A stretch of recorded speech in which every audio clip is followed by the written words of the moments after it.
Olá, como vocês estão? Espero que esteja todo mundo bem. Vamos agora à parte 3 da carta 5. Quem puder curtir e compartilhar para essas cartas chegarem ao maior número de pessoas, eu agradeço. Vamos lá.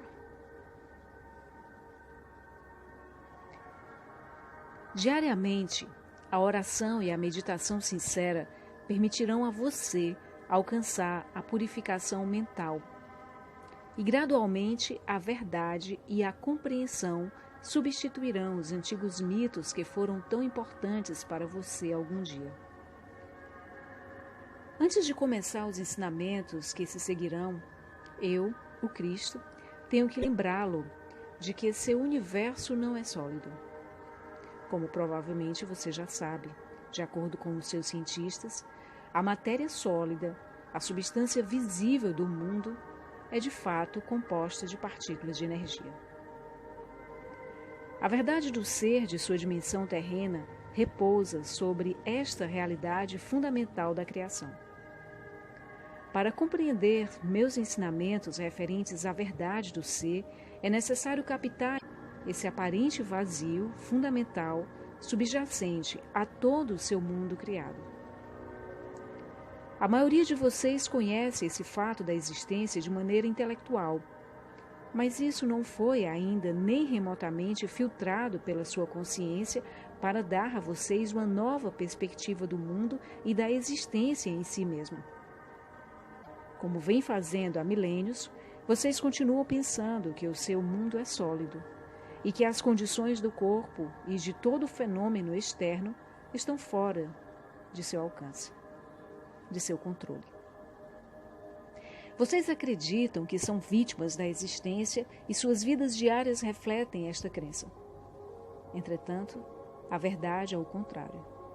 Portanto, é absolutamente necessário para mim retornar para ajudá-los a avançar em direção a uma percepção mais elevada da verdade. Como disse na carta 1, depois da iluminação no deserto, eu voltei ao meu mundo de cidades e vilas da Palestina e imediatamente comecei a controlar os elementos da matéria, nos lugares onde via a necessidade de ajudar aqueles que estavam em privação ou sofrimento. Vim para mostrar a vocês exatamente por que eu pude fazê-lo. Como revelei na carta 1, durante o tempo em que recebi plena iluminação no deserto, me foi mostrado que a matéria não era realmente sólida. Não me foi dado entender exatamente como as partículas elétricas, que eu chamei de cintilar de partículas, tomavam a aparência de matéria visível. Eu sabia simplesmente que estas partículas se moviam em altas frequências de velocidade no interior da mente de Deus e que a mente de Deus era universal. Eu percebi que a mente de Deus era tanto o Criador como a substância de todas as coisas na criação em si. Disso eu estava absolutamente seguro. Também vi muito claramente que o pensamento humano, quando carregado de convicção ou emoção, afeta radicalmente esse processo de materialização de formas visíveis. Portanto, a mente humana podia interferir e de fato fazia isso na verdadeira intenção da mente de Deus. Esta foi uma compreensão emocionante e entusiasmante, pois percebi que os mitos que os rabinos judeus me ensinaram eram claramente falsos. E imediatamente os eliminei da minha mente. Abracei a verdade com entusiasmo, pois compreendi por que as pessoas experimentavam a miséria e o sofrimento. Isso emanava de seus próprios processos de pensamento. Também me foi dado a ver as comunidades de partículas vivas, que a ciência chama de células, trabalhando dentro de todo ser vivo. Eu estava consciente da harmonia divina, controlando o funcionamento das células, as quais ativamente construíam e mantinham as distintas partes dos corpos físicos de todas as criaturas vivas e das plantas, grandes e pequenas.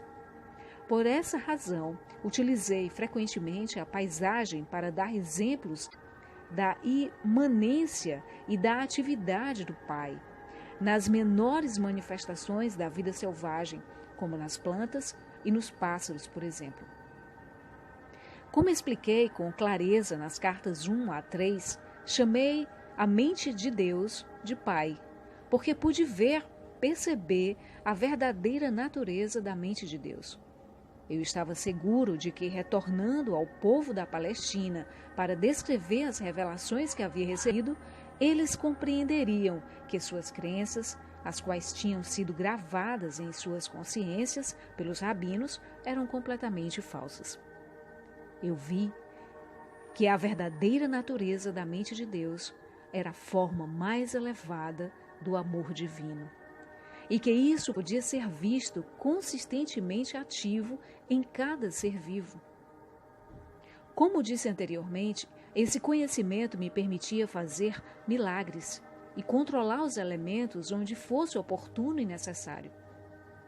Assim como me dediquei a explodir os mitos que aprisionavam as mentes dos judeus da Palestina, eu agora anseio mostrar a vocês que muitas das teorias propostas por seus cientistas surgiram como uma forte reação aos dogmas e doutrinas da Igreja anos atrás.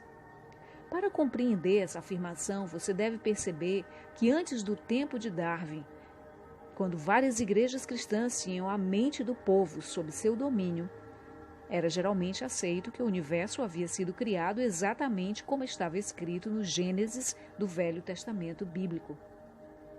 Quando os homens da ciência tentaram anunciar suas descobertas e teorias, eles foram obrigados a descrever suas novas crenças na presença de uma enorme oposição religiosa.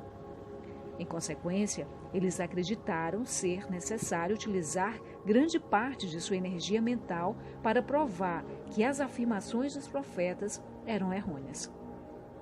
Mas ao fazer isso, esta estratégia causou a perda de sua clareza de visão e eles se tornaram impulsionados pelo ego. Daí em diante, qualquer percepção intuitiva que fosse proposta por alguém da comunidade científica era ridicularizada, rejeitada e posta de lado por outros cientistas. Por causa desse clima mental, o pêndulo da investigação da verdade oscilou exclusivamente para a invariável crença na razão e na lógica, aprisionando o intelecto humano ao materialismo ao buscar as respostas acerca das origens da vida e da existência. Assim, é absolutamente necessário para mim refutar algumas teorias científicas e mostrar que são tão errôneas quanto as chamadas verdades da doutrina cristã. Ao chegar a algumas dessas teorias, tanto os cientistas como os homens da igreja têm mergulhado no reino de absurdas suposições não provadas, para responder às perguntas que não poderiam ser respondidas somente com a mente terrena. Mesmo tendo a ciência relatado que a substância de seu mundo material é composta basicamente de partículas elétricas que estão em movimento com grande velocidade no espaço, ela é incapaz de explicar por quê. Por que tais partículas de energia tomam a forma e a densidade da matéria? Ela apenas afirma que existem forças de fusão que casualmente criam os elementos. A ciência não pode dizer a você qual é a força de motivação que atrai as partículas que formam os elementos. A ciência tampouco pode explicar de onde vêm originalmente tais partículas de energia. Apenas afirma que foram liberadas durante o Big Bang, o qual acreditam deu o primeiro impulso para a criação. Por que um repentino Big Bang? Do quê? Qual foi o fator de motivação por trás dele? A ciência fala de eletromagnetismo, porém não pode dizer de onde vêm tais energias que aparecem e desaparecem. Para onde vão? Por que vão? De uma perspectiva humana, não parece haver atividade inteligível dentro ou por trás desse trabalho. A ciência diz que o eletromagnetismo simplesmente é um simples fato da existência, ainda que produza um trabalho altamente inteligente e intencional, sob a forma de milhões de bilhões de substâncias das quais é feito o universo. Como acontece isso? Não há nada que o eletromagnetismo tenha tornado visível que a mente humana possa considerar como sem propósito ou sem significado. A ciência ignora este mais básico e vital nível da criação. Sem uma resposta para o porquê, tudo o que é trazido para a manifestação visível através das atividades das energias gêmeas do eletromagnetismo vem sempre tem um propósito. A ciência ignora este mais básico e vital nível de criação. Sem uma resposta para o porquê, tudo o que é trazido para a manifestação visível através da atividade das energias gêmeas do eletromagnetismo, que sempre tem um propósito, tem êxito e é racional. Nada de valor se descobrirá na busca de suas origens. Até que a ciência possa testar e descobrir a realidade do espaço no qual as partículas elétricas do ser visível estão apoiadas, a ciência ficará sempre por trás das portas fechadas do materialismo. O acesso à verdade eterna e à sabedoria universal estará sempre bloqueado, e ela permanecerá encerrada unicamente dentro das amarras da razão. Razão esta que é somente o produto da atividade finita das células do cérebro. É a verdadeira natureza do espaço, o que eu quero apresentar a você. Porém, antes de fazer isso, devo primeiro chamar sua atenção para perguntas altamente pertinentes. Através dos tempos, muito do trabalho do eletromagnetismo tem aparecido à mente, à visão e ao tato das entidades vivas como alguma coisa sólida e imutavelmente durável. Acredita-se que o metal, a madeira, a rocha, as entidades vivas, todas eram compostas de matéria sólida, inanimada ou viva. Com tal crença em um universo sólido, é natural que os antigos profetas místicos tenham concebido um indivíduo poderoso, possuindo o enorme poder de criar todas as substâncias sólidas do universo. Ao visualizar tal indivíduo poderoso, era natural que eles percebessem uma figura majestosa de controle universal que possuía uma natureza de retribuição quando confrontada com o comportamento da humanidade, a qual havia produzido uma sociedade turbulenta. Nem os profetas da antiguidade, nem a ciência de hoje se aproximaram da verdade da existência. Ambos têm passado longe da verdade. A ciência diz que a vida começou quando, de uma maneira inexplicável, uma combinação correta de reações químicas produziu uma molécula capaz de fazer cópias de si mesma, provocando mais reações químicas. Tal descrição da enorme e abundante complexidade e poder da força da vida como sendo perceptível, porque é capaz de duplicar a si mesma, revela o empobrecimento básico da percepção e do pensamento científico que produziu tal teoria. Além disso, permanece, sem ser questionada cientificamente, a sugestão de que a combinação de elementos químicos inanimados que se reuniram de modo específico acidentalmente poderia produzir tão assombroso resultado de autoduplicação. Isso ocorre porque a mente humana finita, e mesmo o pensamento científico, não pode lidar com um acontecimento tão estranho como a autoduplicação espontânea. Isso é por demais sugestivo de um acontecimento mágico, de alguma intervenção, de uma fonte inimaginável, a qual os cientistas não ousam considerar por medo do ridículo. Esse consenso de cordeiros é considerado mais científico do que produzir teorias inspiradas, as quais são bloqueadas pelas leis materialistas que a ciência estabeleceu para si mesma.